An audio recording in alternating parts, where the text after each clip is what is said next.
Raise your hand, or was it lift a finger in the air if you've been yelled at by a parent, if you've had a parent follow you to your car, if you've had a parent curse you out during a meeting, if you've been fearful of parents for what they're going to say to you or pull up to your school the next day, or if you've struggled to get through a parent and you cried about it.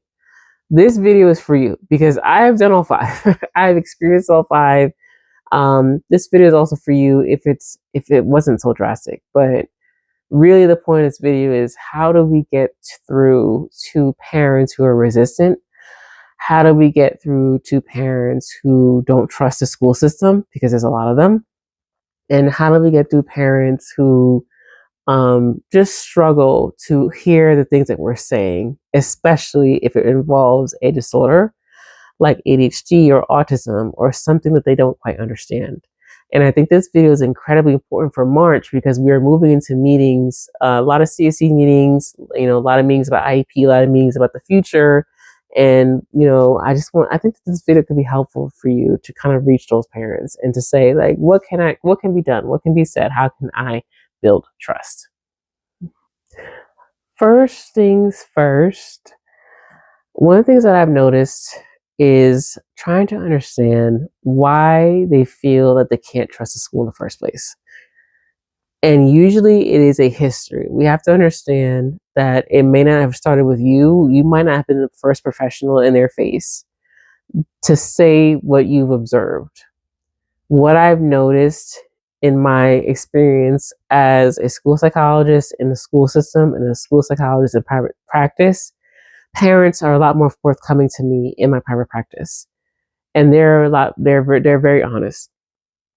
And to me, it definitely starts with the pediatricians. It starts with those medical professionals, and it might even start for a lot of parents. It might even start at the hospital. And this is especially true for Black women like myself. I've been in this position when they're giving birth, and that experience in itself is horrifying, because they're not listened to, they're not heard. And like I said, this also happened to me. I wasn't heard, and I, almost had a very traumatic birth because of it. So I think we have to understand that this mistrust for a lot of women might actually start when they're giving birth to their child in the beginning, where they don't feel heard. And then it just extends to the pediatrician's office. Parents bring in a concern, pediatrician's like, it's fine, don't worry about it.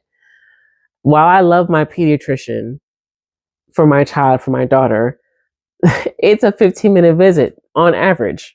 They're not seeing those kids for a long time. You can build a great relationship because you're seeing them often, but it's very rushed. And there's not care and consideration unless you have a good pediatrician that takes that time. But most of us are using insurance, and they're trying to bill as much as they can so that they're able to kind of keep up, especially because they're billing through state insurance programs like Medicaid or insurance companies that don't pay well. So they're just trying to get them in and out. So there's less time for care and consideration.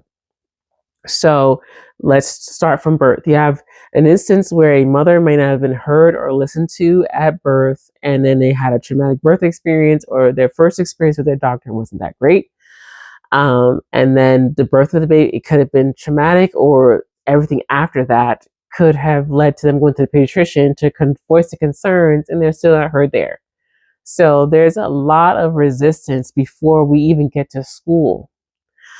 And then what's not talked about often too, and I've seen this as when I worked in elementary school, especially in elementary school, daycares. We don't talk about daycares enough, and we don't talk about that experience, because there has been a rise in children being suspended from daycare. So again, from birth, hospital, pediatrician, daycare can all be such a traumatic experience. And I have heard of children being expelled, program from program to program, parents trying to find things that work, and sometimes daycares are not equipped. Let's be honest, they may not be a professional teacher there, a certified teacher. It could just be like a person that's just doing, they love this work, but they're not equipped to handle a child with a potential neurodevelopmental disorder like ADHD or autism. So they're struggling with that, or they can't handle the trauma. So you might have had kids that are like bounce around, people not giving the parents a chance. There's all this trauma before they turn age 5. And a parent has now not been listened to by the mom has not been listened to by her OB. The pediatrician's not listening or not caring. They're struggling to get them into the right program. There's all these barriers that happen before age 5. Then they get to kindergarten and they come find you. And then they're already looking at you like, what you about to tell me now? Because everyone else has told me this or has ignored me, or they've told me something that hasn't helped. The other factor that I think affects us as school professionals that we don't realize is happening behind the scenes is the community behind our parents telling them certain things. That's what I've noticed as well, is that when I'm introducing evidence or when I'm introducing information, there's someone in the background that has been like, that's not true. I've done my research. I've been online. They're lying. So we're also dealing with combative forces behind the scenes that you may not even realize is happening. And I think it's important to assess that. When you are sitting down with parents that are very resistant, try to get an understanding of like, have you spoken to your friend about it?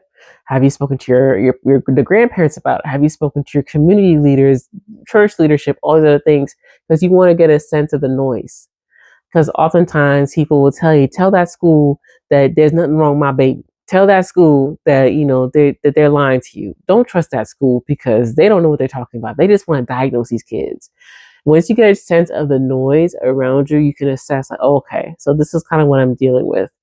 And then you want to get into their corner. So that all leads you to, again, I'm telling you, like from birth to now, we've dealt with dissenting voices. We've dealt with voices that don't agree with each other. And there's a lot of mistrust. Our goal is alliance. Our goal is alliance because we want the school to be seen as a place where a parent can say, I trust you. And that is very hard, especially dealing with moms of color, families of color, immigrants, when they haven't had the best experiences, and especially when they've been exploited or just disregarded, even as moms, even as in the hospital. Like all those are just going to lead up to them looking at school officials as the same way. You're another professional telling them something that they don't want to hear, or you're not listening to them. So your goal is to get on the other side of that and just be like, I want to align with you. I want to make sure that you're getting everything you need. And also I want to get a sense of like what's happened. And that's why I love doing a really good social history intake that even goes from birth, before their birth, and just be like, tell me about your pregnancy. Tell me about who supported you, who was in your village. Assessing for postpartum depression, like who wasn't there to support them, who did they wish they were there to support them. Tell me about what the doctor said, what the pediatrician said. Tell me about the daycare experience. How many daycares did they go to? What ages? And then they start to open up and tell you the things that they've heard. And that's when you go in and you're just like, I'm so sorry that happened to you. That should have happened to you. This is what I think. This is where I can assist you with that. Once you understand what they've been through, you now understand, like you have a better sense of what you're walking into, but also how can you help. And I especially find that to be true when I'm unfortunately dealing with the misinformation that their pediatrician might have given them or another family member. And they're just like, well, my mom, their grandmother doesn't believe this, they're from another country. And it's just like, okay, that's when cultural humility plays a role. And it's just like, okay, well, tell me about their concerns. Can you bring them in? I'd love to hear from them. I want to hear their perspective. Like they sound like they have a good perspective. I just want to hear it. Collaboration is key. You want to collaborate as many people as possible, because even if they don't extend the invite to grandma, at least they're seeing you trying to be like, I want to hear from the family members. I want to hear from your friends. What are they saying? Like, how can I help you fight for your child? I want to be a part of that. I want to be on your team. Again, alliance is key because they're going to see that you're trying. They haven't had that experience. People are not asking them to align, to say, I want to speak to the grandparent. I want to speak to, the friend. I want to speak to the allies in your corner. Nobody wants to feel by themselves. And that is your job to kind of be like, I want to invite them into that space. I want to give you that, because I noticed that sometimes schools will be like, like I'm not trying, the more people, the more voices, but we're trying to gain trust. And if there's someone in their corner, whether or not they agree with you or not, if you invite them into that space, we were trying to get more allies. We're trying to get more allies in their corner. We're trying to get more people that agree with you and your assessment of things. And the more agreement, the more safe people feel with you. So that is the key that has been missing for a lot of parents, is that they don't feel safe with the professionals that have been in their lives. And I've seen that firsthand. And most recently, the tragedy that I've seen lately has been when I'm diagnosing children, like I want to say around like 3 to 5 with autism. And the biggest thing is them not feeling heard by a lot of people. And I can't stand the dismissal of parental concerns, because I'm just like, these people are with their children. They've given birth. They know they're genetically connected to this child. Who am I to doubt that, to doubt you and to be like, I don't know what you're talking about. I'm going to include you in that process. And what I see in the early phases before they get to school is there's not a lot of inclusion in that process. A lot of parents, a lot of people just assume parents are just, on social media all day, assuming the worst. And that makes them feel uncomfortable. And they feel alienated. So by the time they get to the school, they're just looking at you, another school professional, as someone else is going to alienate them. And hearing these stories, having, especially in the past year, the amount of parents that have cried to me and said that you're the first person to listen to me is alarming, because it's scary. It just goes to show that people aren't hearing parents. And the combative energy that some people have is a result of that, is a result of them having to fight. So them being combative with you probably is not the first time that they've been combative with a professional. You're probably like the 6th person that they've been fighting with. And I think they come to the school with that energy because they're just like, I've been fighting with so many people that you're the next person in line. And I think, me being in a private practice setting now, a lot of parents feel a little bit more comfortable coming to me and saying that, because I'm a little bit far removed from the school. There's a lot of culture. The culture right now is, what, schools aren't going to give you anything, you got to fight. In Facebook groups, in mom groups, there's a lot of talk around like, and you gotta make sure you fight. You gotta make sure you fight. So a lot of parents are already on the defense, and you're seeing that resistance in the schools. So I'm actually going to put a part 2 out, but I just wanted to talk about like what we're seeing before they get to the school. So my next video is going to just be how to deal with that resistance a little bit more. But I just want to focus on this point, which was building an alliance and understanding the context, assessing the context, so that you have a better idea of how to intervene. But next, I'll kind of go into some concrete examples that have worked for me. But, comment, like, subscribe. Let me know what you thought of this video, and let me know about some other things that you want to see for part 2.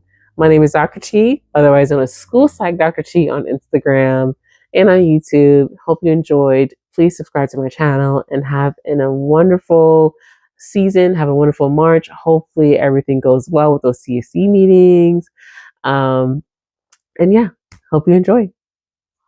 Bye.